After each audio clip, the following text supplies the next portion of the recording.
We're good. Good evening, ladies and gentlemen. Good evening. I'm John Mika, the president of Founding Forward. It's my great pleasure to welcome you to tonight's program. Really looking forward to this talk. Really excited to be here at Liberty Hill. As you know, Founding Forward is a nonprofit charity that's affiliated with the Union League of Philadelphia, and we have this great asset, Liberty Hill, for our teacher programs.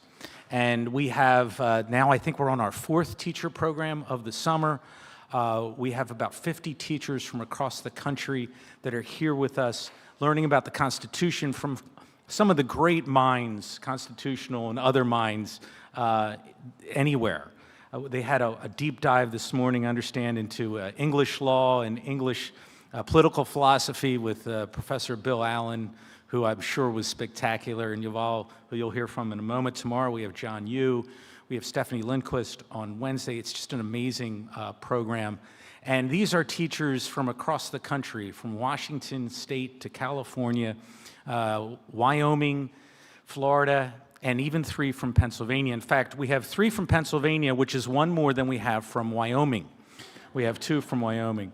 I want to take a moment. These are teachers that have dedicated a week to come here and learn about the Constitution. These are social studies, history, and English teachers, and they are spectacular. Every week I get to meet these dedicated professionals who care so deeply about their students and about our nation. I'd like to ask, many of the teachers are here with us this evening, if they could all just stand and be recognized. Teachers, would you please stand?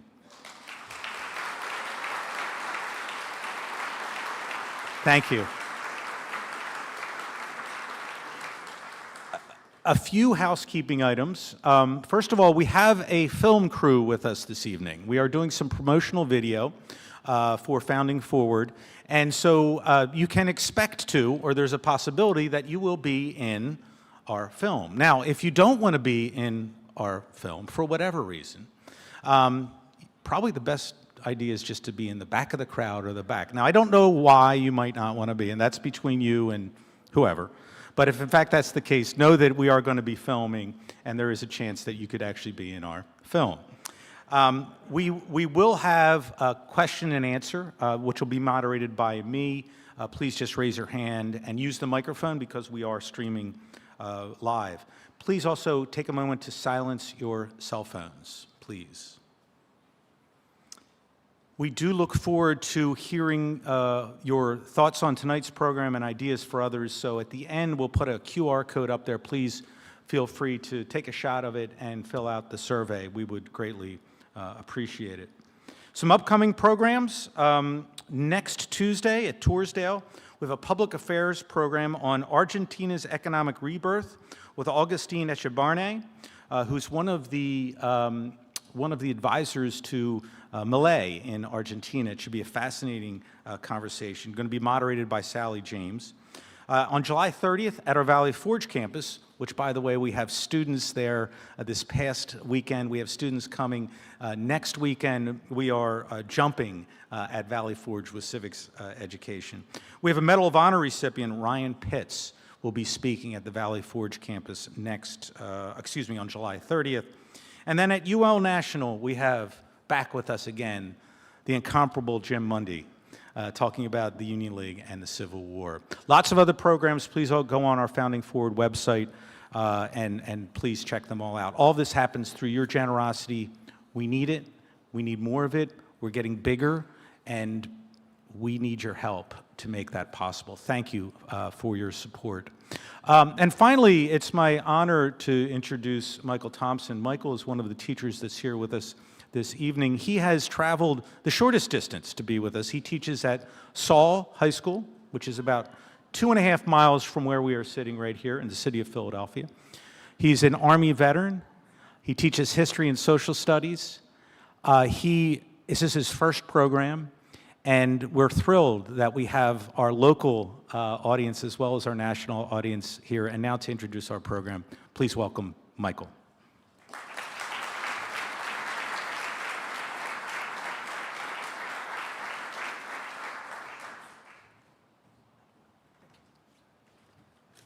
Good evening.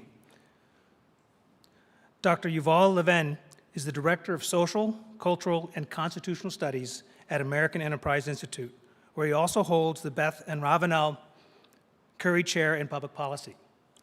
The founder and editor of National Affairs, he is also a senior editor at The New Atlantis, a contributing editor at National Review, and a contributing opinion writer at New York Times. Dr. Levin served as member of the White House Domestic Policy Staff under President George W. Bush. He was also executive director of the President's Council on Bioethics and a congressional staffer at the member, committee, and leadership levels. He is the author of several books on political theory and public policy, most recently, American Covenant, How the Constitution Unified Our Nation and Could Again. This week, he is acting as a scholar for our teacher seminar, The Constitutional Covenant, which explores the compromises that produced our founding document and historical context which inspired its federal structure. I just want to add, it has been a blast. You are all in for a treat. He is an amazing speaker. Founding Forward is honored to welcome Dr. Yuval Levin.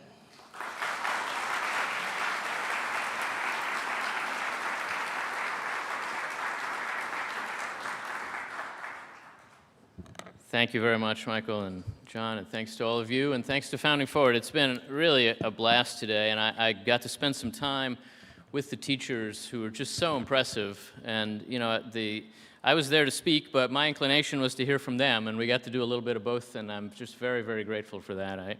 I learned a lot, and I'm envious of their students. I'm enormously grateful in general for what Founding Forward does. This is a moment that really requires a commitment, a recommitment to American civics, to a knowledge of our society, of its strengths, of its needs, of its history, of what it demands of us as citizens. And Founding Forward has really stood up again and again to do exactly that. The work they're doing with teachers, with students, with citizens, is just absolutely essential, and so it's really an honor for me to be involved with it, and an honor for me to be here tonight. I'm going to talk with you about a subject that may seem a little strange in this moment. I'm going to talk about the American Constitution as a framework for national unity and cohesion. It may seem strange because unity and cohesion are just not how we normally think about the Constitution right now, but also because we're living in an intensely divided time, when it can certainly seem like the Constitution is more of a source of division than a solution to it. And for both reasons, we tend to associate the American Constitution with the problems of this moment. And there are voices on both the left and the right who now see the Constitution fundamentally as a kind of obstacle to a functional politics in our time. I think they're mistaken. And I want to suggest to you that becoming reacquainted with the Constitution through the lens of national unity is an essential first step towards settling and solving and resolving the kinds of problems that our country faces now. Seeing the Constitution through that lens of cohesion and unity can help us to see what the stakes are in our constitutional struggles, what we stand to gain by recovering the aims and forms of the American Constitution, and what we stand to lose by neglecting our Constitution, by showing contempt for it, as we too often have been doing lately on all sides of our politics. I think we're used to thinking that what we stand to lose is the rule of law, so that the alternative to constitutionalism is something like authoritarianism. And of course, there is some truth to that when we really test the boundaries of our politics. If we genuinely turn against our system with brute force, that's not as unimaginable as it used to be, unfortunately, so it's a real concern. But it's still not the first thing that we stand to lose if we treat our Constitution with neglect or with contempt, as we've been doing all too often, as I say. The first thing we stand to lose is our capacity for cohesion, for accommodation, for coalition building, our capacity for unity in the face of our differences in American life. That is not a prospective danger, but it's a present reality in 21st century America. We have already been losing that capacity in our increasingly polarized and embittered politics for a very long time. And I want to suggest to you that an important part of the reason for that is our neglect of the American Constitution, our rejection of some of its core premises and principles. To see that, we should consider how the Constitution approaches the challenge of unity. That challenge was very much on the minds of the authors of the Constitution. It's the first goal put forward in the preamble, to form a more perfect union. It's the explicit subject of about the first third of the Federalist Papers, and it's an implicit subject of just about all the rest of them. It was constantly on the agenda at the Constitutional Convention. Unity is not the only purpose of the Constitution, obviously. The preamble goes on to list a series of other very complicated and ambitious kinds of aims, and the document speaks to a lot more than cohesion. But unity is a crucial purpose of it. And so the Constitution is, in part, an answer to the very question that we now constantly ask ourselves. How can a vast and diverse society hold together and govern itself? Now, if that's right, it would certainly suggest that our era of division is, in some respects, an era of constitutional failure.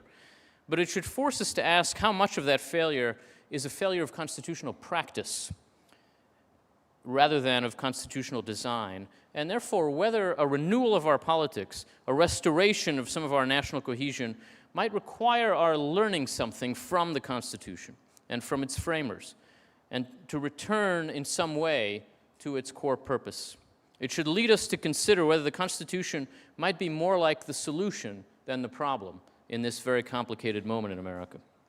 To see the Constitution through that lens of the challenge of unity would help us to grasp some very important things about it, and also to understand some things that aren't obvious about the time in which we're living. And so let me just briefly sketch out for you what seeing the Constitution in that way might involve. First of all, to see that the Constitution is concerned with unity is to take notice of a very distinct definition or understanding of unity that could be very useful to us now. It's an idea that's particularly evident in the thinking of James Madison, who was uniquely attuned to the dangers of division and faction in American political life. Madison outlined a distinct understanding of the nature of political unity, which begins from what can seem like a contradiction in his thinking. On the one hand, Madison insists that disagreement about fundamental questions is inherent and unavoidable in a free society. He puts that point very bluntly. In Federalist 10, he says simply, quote, "As long as the reason of man continues fallible and he's at liberty to exercise it, different opinions will be formed, period." If you get people together, really in any scope, and they're free to think what they want, they're not all going to think the same thing. I think we've all had that experience in our lives. And Madison's politics begins from that premise. A free society will be divided in some important ways. But just a week after writing Federalist 10, in the very next of the Federalist essays that he wrote, Federalist 14, Madison warns his readers not to take that to mean that we should despair of union. Writing with what for him was unusual passion, he says this, I quote, Madison normally is a very cold writer. So here's what he had to say. Quote, "Hearken not to the unnatural voice which tells you that the people of America, knit together as they are by so many cords of affection, can no longer live together as members of the same family, can no longer continue the mutual guardians of their mutual happiness, can no longer be fellow citizens of one great, respectable, and flourishing empire." So Americans will never stop disagreeing, he says, but should also never give up on living together as one nation. Unity is achievable provided we don't expect it to mean unanimity. So then what should we expect it to mean? Embedded in the Constitution is a kind of classical approach to that very important question, an Aristotelian answer that looks to politics as an arena for coming to agreement about common action. Simply put, in a free and therefore diverse society, unity does not mean thinking alike. Unity means acting together. Now, this is not to say that Americans start out with no common foundation or no shared beliefs. Americans are not strangers to each other, and we have some basic principles in common, especially the principles that are laid out in the Declaration of Independence. But although these very widely accepted principles impose some general moral boundaries on American political life, there's enormous room for disagreement within those boundaries, even about those boundaries. Our politics is unavoidably organized around those disagreements. That's what politics is for. It's for dealing with disagreement. In a society that had no disagreement, there wouldn't be a need for politics. But our politics is organized in a way that lets us act together on common problems without resolving all of our fundamental differences. We continue to disagree, but we are one nation. Now, that kind of formulation of the meaning of unity invites an obvious question. The question is just how? How can we act together when we don't think alike? And I would suggest to you that the American Constitution is intended to be an answer to precisely that question. How can we act together when we don't think alike?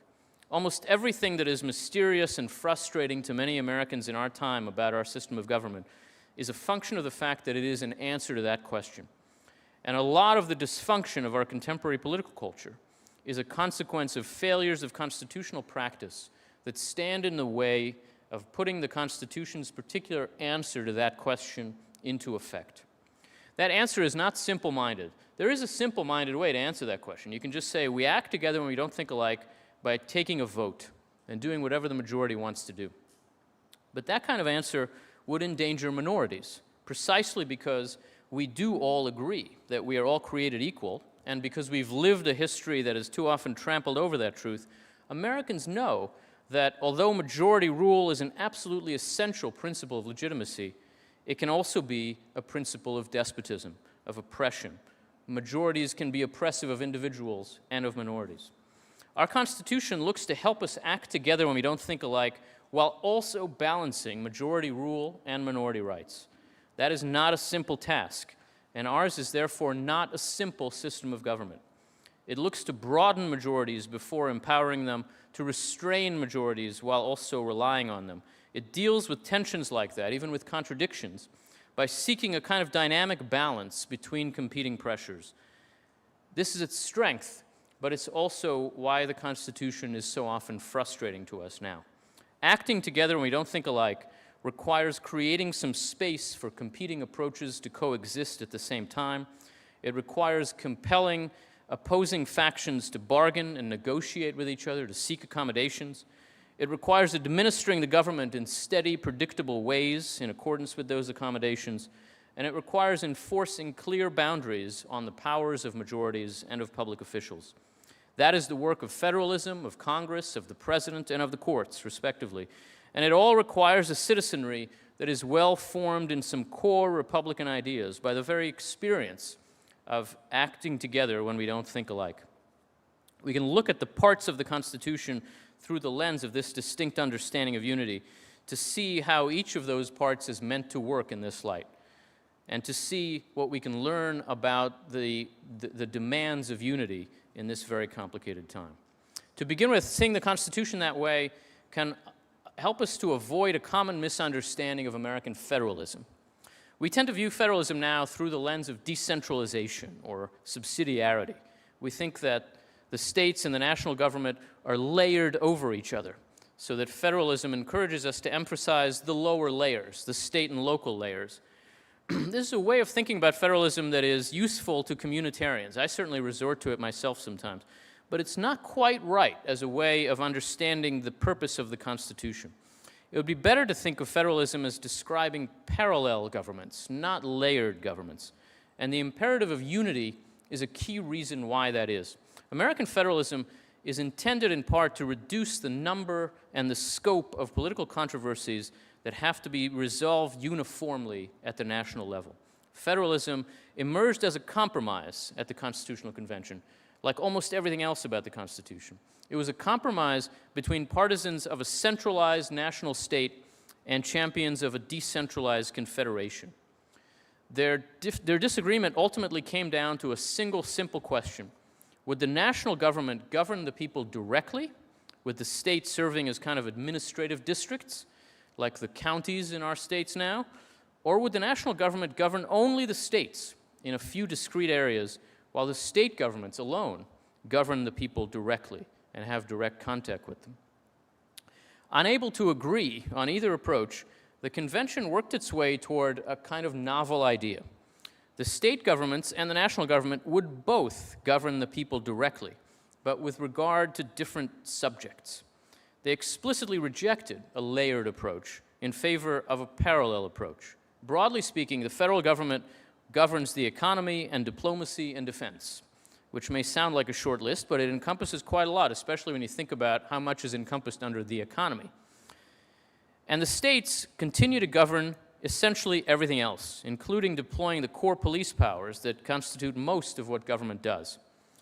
This peculiar kind of compound republic, as James Madison called it, can let our national politics specialize in national challenges where we can't avoid the need to decide on one course of action, while the state governments can focus on matters nearer at hand in their own different ways. It allows for a diversity of governing approaches to coexist at once, even to compete, without all having to be resolved into a single national approach in every area of government. Now, this has never been a simple matter, and in particular, the decision to leave the question of slavery and race to the states proved to be both wrong and untenable, to put it mildly, and ultimately had to be reversed on the battlefield for the sake of both justice and union. The 14th Amendment, in the wake of the war, added the imperative to apply the law equally to all citizens to the federal government's relatively short list of responsibilities. This was a necessary rebalancing of American federalism, and of course in practice it's taken a very long time to really put into effect. But with regard to many other contentious, if less existential kinds of questions, a separation of governing authorities offered and still can offer a practical means of allowing Americans to live with our diversity while still forging a cohesive national identity. Seen through the lens of cohesion, what matters most about federalism is actually this separation of governing authorities that allows for some genuine diversity in the ends and the means of American government. It may be that with time, we need to broaden again the list of issues that belong in the federal purview, but it's crucial that we not combine state and federal authority over these kinds of issues and just let the states deploy different means to achieve ends defined by the federal government. That's the path we've taken too often in education, in healthcare, in welfare, to the very great detriment of the American constitutional system and its ability to keep us together. Constructive reforms of American federalism in the 21st century would need to untangle our parallel governments some, not to layer them over each other even more. Now, those questions that do have to be resolved at the national level are intended first and foremost to be addressed in Congress. And the purpose of Congress also looks a little different in light of the Constitution's emphasis on unity. Congress is really at the center of the constitutional system, for good and bad. James Madison put it this way in Federalist 51. In Republican government, the legislative authority necessarily predominates. Republican government, after all, is representative government. And although the presidency, and to an extent even the courts, are ultimately accountable to the people too, only Congress is designed to be representative of the people. And Congress is, of course, the absolutely central institution of the Constitution's vision of unity too. By representing our plurality, our national legislature can allow for negotiations among the key factions of our society that compose that plurality. This is the first and foremost way, the most important way, in which the Constitution envisions Americans acting together even when we don't think alike, by negotiating toward broadly acceptable courses of actions. That is the essence of our national politics when it works. When it works, and I say again, when it works, Congress can function as an arena of contention, of coalition building, even of integration, as the representatives of different American points of view oppose each other, are compelled by the structure of the institution to find ways to accommodate each other, and in some respects come to understand themselves as engaged in a common effort in ways that can reflect back on their constituents too. Madison took this to be maybe the primary advantage of representative institutions. They can refine and elevate public sentiments and passions, give them forms that are amenable to be negotiated through accommodations so that they can be turned into coherent governing objectives. The people's representatives can reach arrangements that the people directly could not have been able to reach. This is a key reason why Congress is not simply majoritarian. The U.S. Congress differs from the sorts of parliaments that you'd find in most other democracies around the world now because it doesn't empower simple majorities to govern unrestrained until they lose their mandates. The distinct overlapping electorates that choose the House and Senate, the constant threat of presidential vetoes, the assorted supermajority requirements here and there, all mean that narrow and ephemeral majorities can't exercise real power effectively in our system. They have to deal with broad and durable minorities and work to build some consensus before they can really exercise institutional powers. This is in part to protect minorities, but it's also to build consensus that reaches further than simple, narrow majority power, to make us more unified before we act. That kind of coalition building often doesn't feel unifying as it's happening, as members of Congress are learning at this very moment. Negotiating processes are inherently adversarial, but by compelling different factions to deal with each other with the aim of concrete common action, those kinds of processes can forge common ground. An effective legislative accommodation doesn't just give each side half a loaf. It gives us practical experience in living and acting together. It builds cohesion. It builds social capital. As much as it is a source of public policy, Congress, when it works, is a source of this kind of accommodation and an arena for working out differences in ways that can disarm dangerous divisions. A system with a reasonably functional Congress at its center is a system with that kind of accommodation at its center, and so with the desire and the ability to resolve disputes within a shared framework at its center. Now, I don't have to tell you that this is not what Congress generally looks like right now. And so it's not what our political culture looks like right now. There have been some instances in recent years of genuine cross-partisan bargaining over some key issues, especially thanks to the filibuster in the Senate. But it's been all too rare, and much of the time, the institution is dominated by culture war theatrics and partisan grandstanding. That Congress is broken is the primary reason why our political culture is now broken.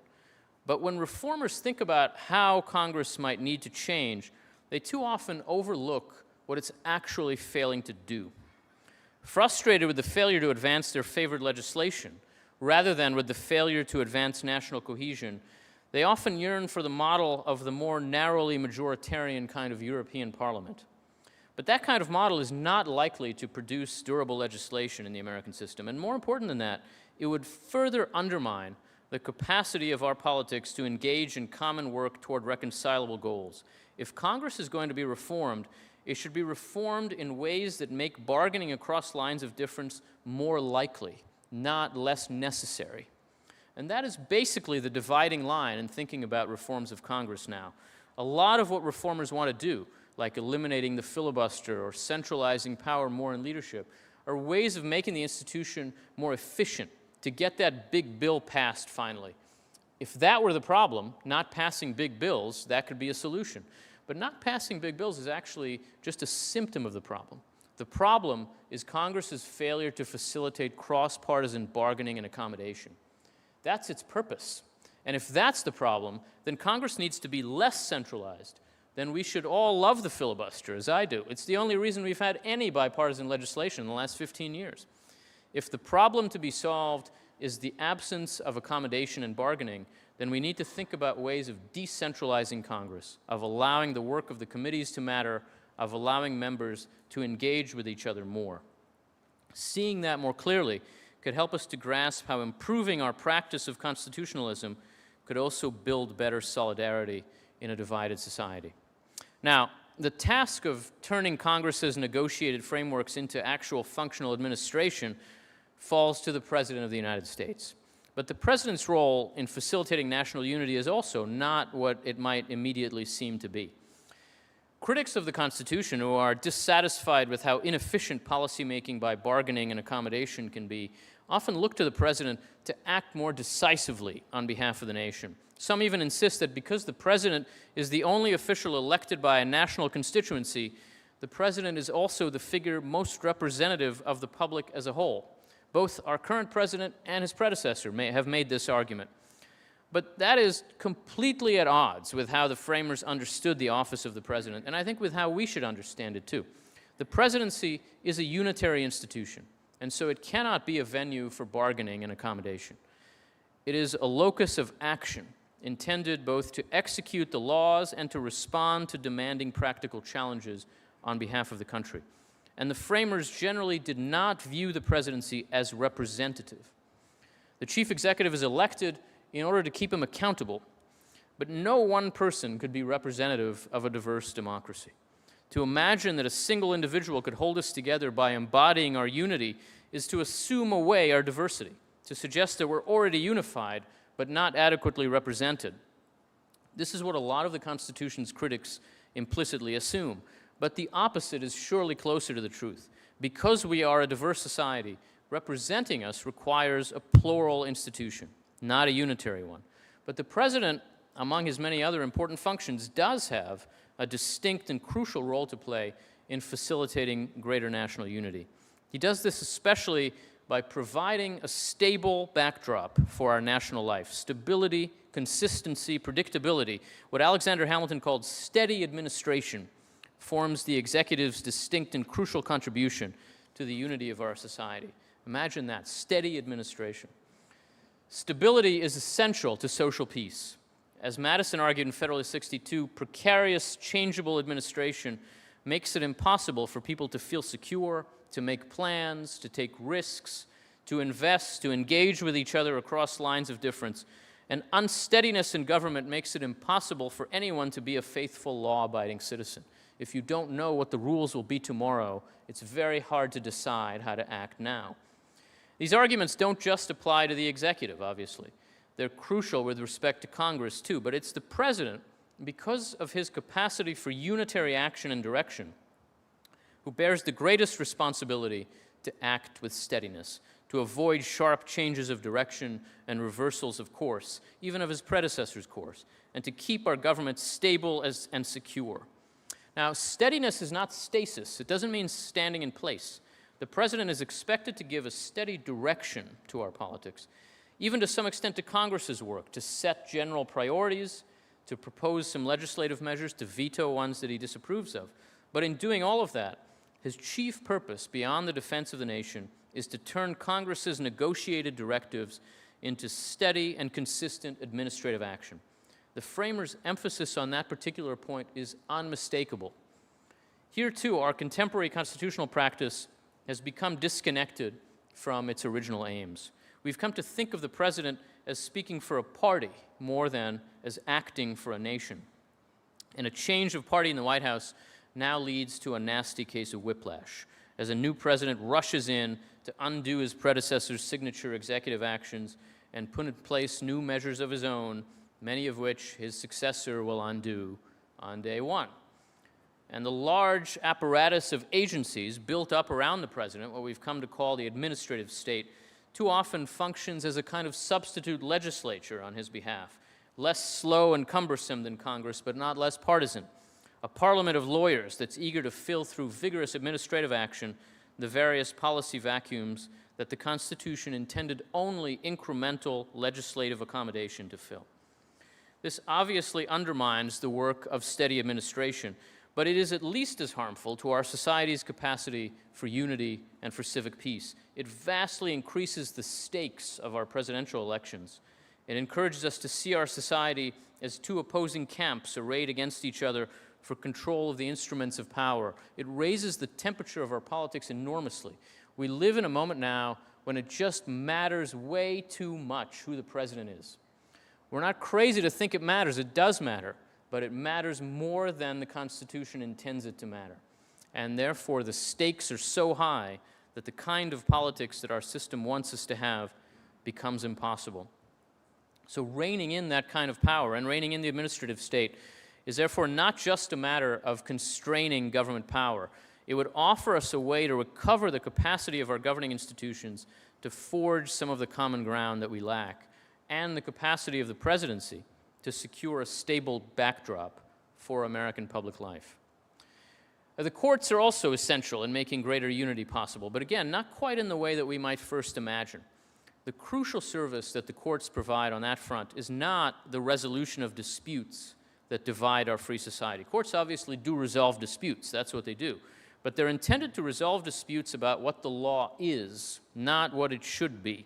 And so they're not the proper venue for mediating among competing visions of the public good. Our great public disputes over what the law should be need to be resolved through the work of the legislature above all, and in a very different way from how the courts resolve disputes. And what the courts then do is make sure that those negotiated frameworks of law are carried out properly. So the most valuable service that the courts provide to the cause of national unity is in their policing of the rules and boundaries of constitutionalism. The federal courts have enormous counter-majoritarian power, which makes them inherently dangerous in our republic. It's absolutely crucial that power like that be used to guard the structure of the system and to keep elected officials focused on their proper work. That's a restrained role for the courts, but it's also a restraining role, and it's going to matter enormously in the coming years. Playing that part properly is going to require what Alexander Hamilton in Federalist 78 called an uncommon portion of fortitude in the judges to do their duty as faithful guardians of the Constitution. That assertively restrained role is the role that the judicial revolution of the past generation or so has insisted that judges should play.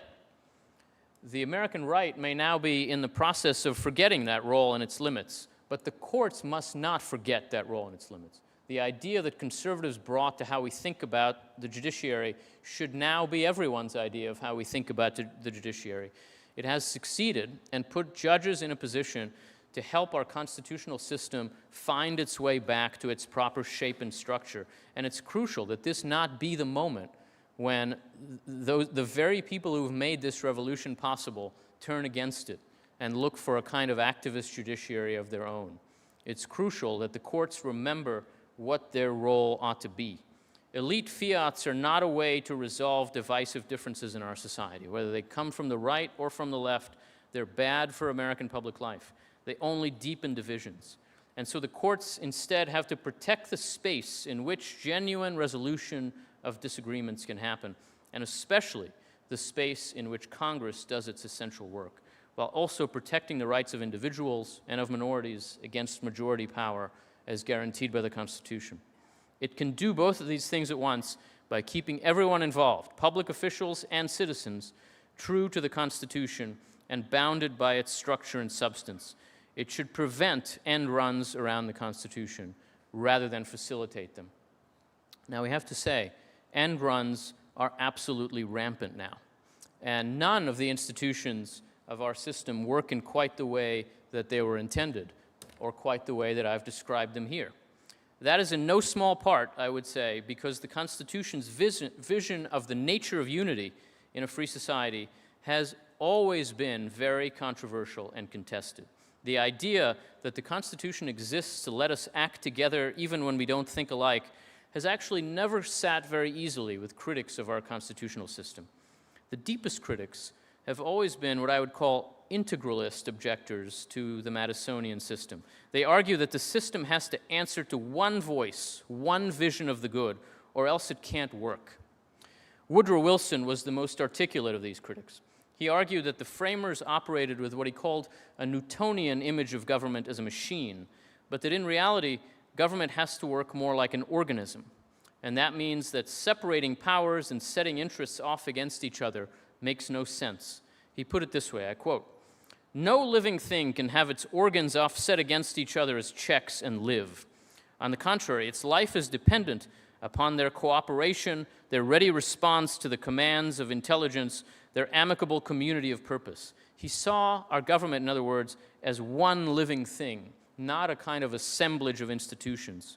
And so you might say that he rejected the very idea that it was even possible to act together without thinking alike in politics. Contemporary progressivism is often similarly integralist, insisting that every institution in our society, private and public, has to be engaged in the same social crusade, no exceptions, no exemptions, and implicitly that there can be no society without a single comprehensive common project like that. And there are some on the American right who agree, but would just substitute Catholic natural law or the classical legal tradition, or even just the will of a president they like as the unifying vision that has to guide the social organism in a unitary way. Taken to its logical conclusion, this kind of approach would mean that no sort of free society was really possible, because in a free society, as Madison tells us, people are never going to all think alike. But Wilson and these other critics of the system are not calling for a total revolution. They're calling for an incremental step in this direction, which would require a different form of democracy based on a more radical idea of majority rule. Again, Woodrow Wilson was especially articulate about what this would mean. He thought that democracy required a politics in which different parties offered comprehensive policy programs, the public chose among them on election day, and then the winning party would have all the power of government, undivided and unlimited, to pursue its program until the public voted for somebody else. That's not a crazy system. That's the Westminster model. That's how many democracies work. It's a legitimate democratic model of government, but it's one that is geared much more to the demands of administration than to the demands of accommodation and unity. Wilson wasn't quite blind to the need for unity, but he was deaf to the logic of building cohesion by representing plurality. Unity, he thought, had to be achieved by unitary leadership, and therefore, above all, by the president, who alone has the national mandate to speak for the entire society. That sort of critique points toward dramatically different ways of understanding each of the key institutions of our system. It has no patience for the havoc and disorder of federalism and wants the system ordered by federal priorities. It wants a much more disciplined Congress, answering to party leaders and accountable to coherent partisan platforms. It wants to substitute orderly administration and adjudication for messy deliberation. It wants the president to stand in for the nation. And of course, our system has moved in exactly that direction for decades, on all of these fronts. That has happened under both parties. As a practical matter, I think the most Wilsonian congressional leader in American history was my old boss, Newt Gingrich. It may well be that the most Wilsonian president since Woodrow Wilson is Donald Trump. But whatever might be said about the administrative and ideological consequences of this kind of counter-Madisonian turn in American constitutional practice, we would surely have to acknowledge that it's contributed to making us more divided. It's made our politics more partisan. It's raised the stakes and therefore the temperature of our elections. It's closed off some essential venues for deliberation and accommodation. And so it's left us with fewer tools for combating polarization and fragmentation.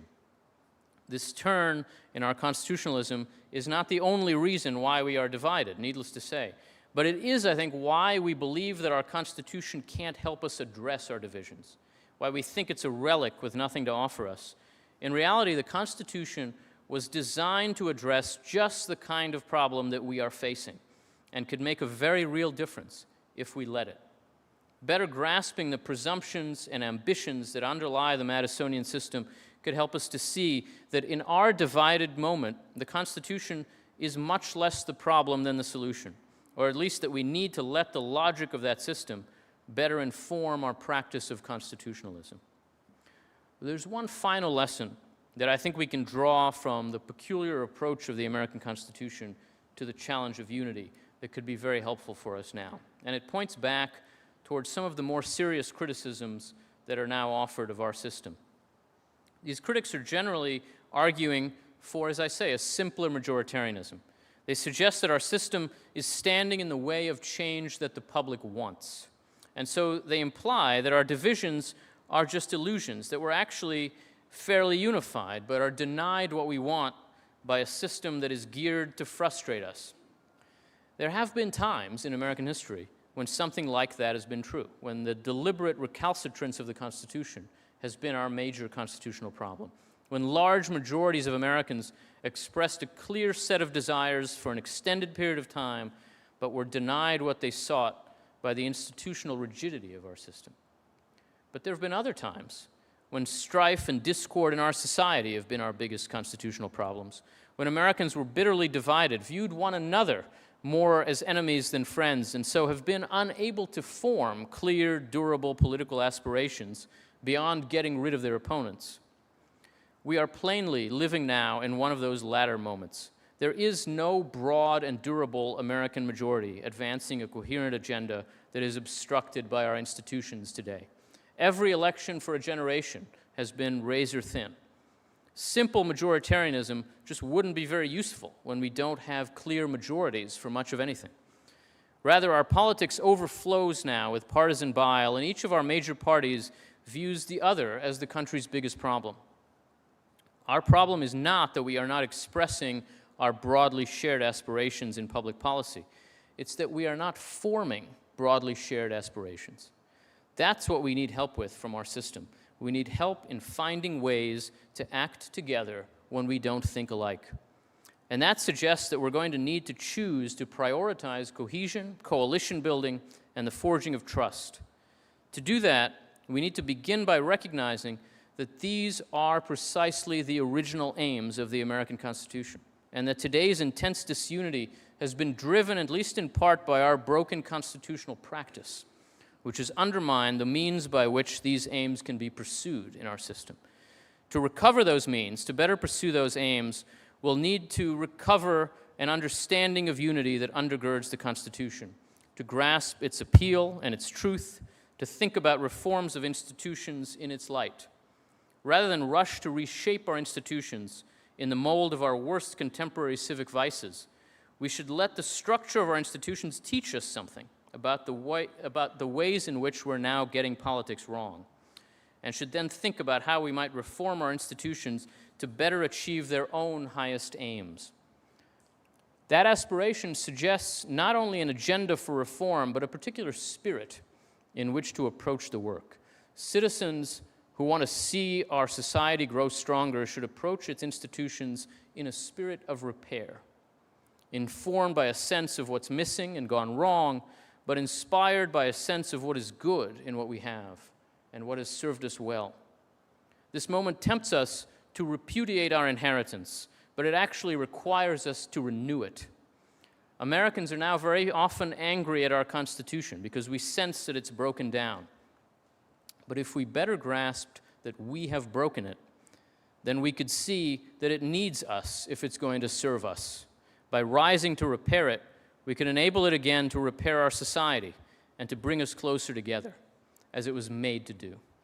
The work of healing our divisions has to start with our Constitution.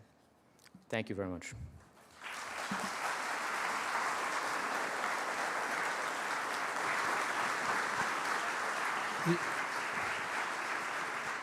Yuval, thank you for a wonderful, wonderful talk. We do have time for some questions, so if you'll just raise your hand, we will have one over here. Kristen, please. My question to you is, Tucker Huth, recent Union League member. My question to you is, if you were to remove or add a constitutional amendment, what would that be? And an answer that would be absolutely superfluous and ineffectual, that's also an acceptable answer. Yeah. Well, thank you for the question. I think that we are not in a moment that demands a constitutional amendment. And I would say if you look at the pattern of constitutional amendments in our history, they tend to come in clusters. We go through a very long period without amendments, and then we go through a short period with a number of amendments. There were, of course, several right away, the Bill of Rights, and then the 11th and 12th too. And then we went through a very long moment until after the Civil War, before there were more amendments. Then we went through a very long moment until the Progressive Era, longer than the period we've now gone since the last constitutional amendment, until there were several. And again, we went through a period until the middle of the 20th century, and then we had a couple in the 1970s. I think that the moments when amendments are a solution are those periods when there is a consensus around a way forward in our country that seems to be held back by something about the system. And as I said, I don't think we are living in that kind of moment now. Now, I can imagine a few. Look, I've always thought that we should have a constitutional amendment that says that no one who's ever served in the Senate should be allowed to run for president. I think that would be great for both the Senate and the presidency. It would change everybody's incentives in a really good way. But that's not necessary. And I don't think we're going to get the kind of public consensus that it would require. And I think in general that if we're going to work to build broad public consensus for institutional reform, we should think about ways of reforming Congress and the electoral system, neither of which requires the immense supermajorities that are required for a constitutional amendment. And that's in part because, as I said, I think the Constitution is more the solution than the problem, and at the moment it's not standing in our way. We're standing in our own way, and we got to find ways to get out of it. Jason. Question. Under the Constitution, are illegal immigrants entitled to constitutional rights? Big topic today. Yeah, thank you. It's a very timely question. Certainly to some rights, there are portions of the Constitution and of the amendments that express themselves in terms of persons rather than citizens. You see that in the Fifth Amendment, you see it in the 14th Amendment. And I think in those cases, yes, the government has an obligation to provide certain kinds of protections of basic due process, for example, to any person under its jurisdiction. A lot of the constitutional rights we think of most, though, are something like civil rights. Civil rights belong to citizens. And so I think we have to draw some distinctions along those lines. But the Constitution does, in some really key places, address itself to persons. And in those cases, I think the American government has an obligation to anybody that it exercises power over, and not just to its own citizens. Peter. Thank you for your knowledge and your speech to us today. I appreciate it. Educate me a little bit. Warren Buffett has, 10 things to do to make the United States better. Give me your top 3, and your first answer was part of that. Give me your top 3 things that we can do to make this government better. Well, I would say the first thing is what you are doing, which is civics education. I think that it's very, very important. This is a kind of society that requires its citizens to know how it works. It's not true everywhere. There are governments that just tell their people what to do, and they work better when the public knows nothing. A free society doesn't work that way, is never going to work that way. This is a republic, which means that we are all responsible for it. And I would say more than that, that the highest office in our government is not the president, but the citizen. And that is an office that every American needs to be prepared for. American citizens don't just fall from trees. They're not a natural phenomenon. They're a social achievement. And to arrive at that kind of achievement, at an American citizen, capable of the work of a citizen, requires an immense amount of work. It requires knowledge, it requires practice, it requires certain kinds of assumptions. Now, not everybody has to be an expert in the Constitution, but I think we do all have to know the basics of our history. And I would say that we also all have to recognize how much we have to be grateful for the fact that we get to be Americans together. I think too many younger Americans now don't have that fundamental gratitude. They're being told by too many of the people they take most seriously in life that they've inherited a burning pile of garbage and it's all set against them and everything used to be great and now it's not. And all of that is utter nonsense. Today's young Americans are the luckiest people in the history of the world. They're inheriting a country which they did nothing to create, we did nothing to create, but which provides them with unbelievable opportunities, an incredible combination of freedom and social order that allows us to achieve maximal human flourishing. And we have to begin by being grateful for that, by thinking about what debts it imposes on us that we get to inherit this, what it requires of us to sustain this and to pass it on to the next generation. That is the work of citizenship. And I think first and foremost, we have to teach younger people to recognize that and acknowledge it. Everything else is secondary. I can point to a few other things. There are reforms of Congress that I think could make a difference. Small things even. I think if the committee system in Congress were given more power to shape legislation, rather than having all bills shaped by the leadership, it would change the incentives members have. It would create a system that works better. I'm happy to talk more about that if that's something of interest to people. But first and foremost, by far, is exactly what you are all doing. Can I get an amen? One more question, Peter, over here. Thank you. So, good evening. Do you think that Marbury acts as something of a poison pill to the Constitution at near its inception? And do you think that the first step in creating the unity through the Constitution that you're talking about starts at the court unraveling some of the powers it absorbed to itself, which I believe create something of a lazy legislature? And you can see now that we're doing it a bit with curbing the use of nationwide injunctions, with peeling back some of Chevron and the power it lends to the administrative agencies. But do you think that the real change starts at Article 3 and works itself backwards? Well, I think the courts have a very important role to play in helping us repair our Constitution, but I think that mostly because at the moment the judiciary is really the only functional branch of government. And it's populated by people who recognize that the judiciary has overreached for a long time.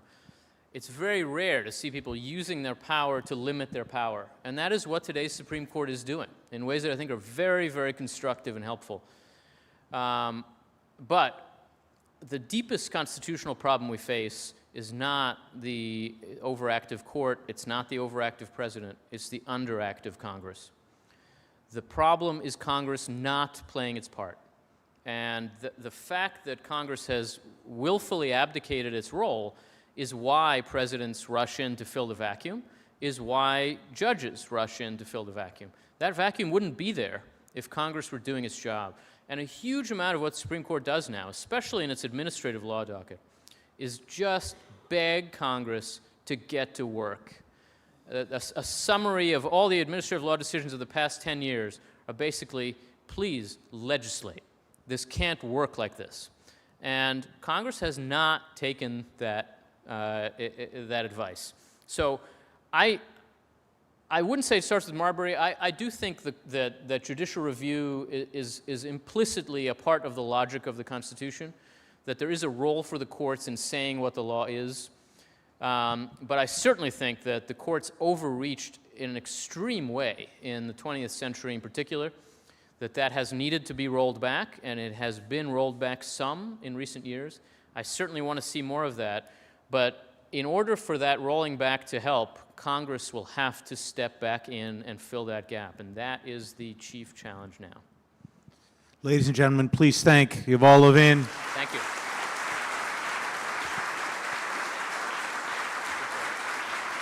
Thank you. Please join us July 8th at Torresdale for our program on Argentina's economic rebirth. Have a wonderful evening. Thank you very much, and thank you for your support of Founding Forward. Thank you.